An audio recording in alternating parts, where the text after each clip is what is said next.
श्री रविनारायण नायक ईश्वर नाम शपथ करुँची जे मु विधि द्वारा प्रतिष्ठित भारतर संविधान प्रति श्रद्धा और निष्ठा रखी भारतर सार्वभौमत्व अखंडता रक्षा करी ओडिशा राज्यर मंत्री रूपे मोर कर्तव्य श्रद्धा और शुद्ध अंतकरण निर्वाह करी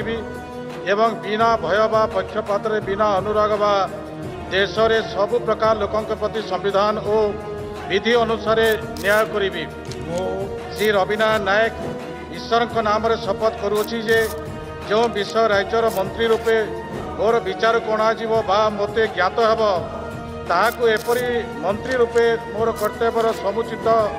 निर्वाह निमित्त जेपरी आवश्यक हेब तत्भिन्न प्रत्यक्ष बा परोक्ष भाव कौनसी व्यक्ति बा व्यक्ति मानकु जणाइबी नहीं बा प्रकट करिबी नहीं।